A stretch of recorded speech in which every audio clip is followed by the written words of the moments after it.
السلام علیکم بچوں، آئیے ایک اور محاورہ کہانی پڑھتے ہیں۔ کہانی کا نام ہے کھودا پہاڑ نکلا چوہا۔ ایک احمق کو کسی نے کہہ دیا کہ اس سامنے والے پہاڑ کے اندر خزانہ ہے۔ احمق نے اسی دن پہاڑ کھودنا شروع کر دیا۔ صبح سویرے اٹھ کر کھدائی شروع کر دیتا اور شام تک لگا رہتا۔ لوگ پوچھتے کہ کیا کر رہے ہو؟ وہ بے رخی سے جواب دیتا، تم اپنے کام سے کام رکھو، میں اپنا کام کر رہا ہوں۔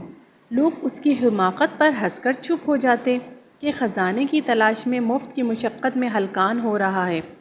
ایک عرصے تک وہ اسی کام میں لگا رہا۔ پہاڑ کھود کھود کر مٹی کے پتھر کے انبار لگا دیے، مگر خزانہ تھا کہ نکلنے میں نہیں آ رہا تھا۔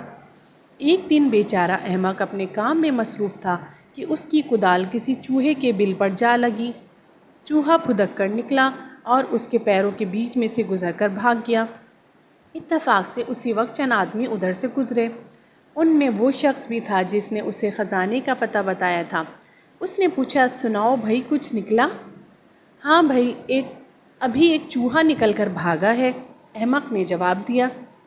وہ آدمی بے اختیار ہنسنے لگا اور بولا، بیچارے نے اتنا پہاڑ کھود ڈالا اور نکلا صرف ایک چوہا۔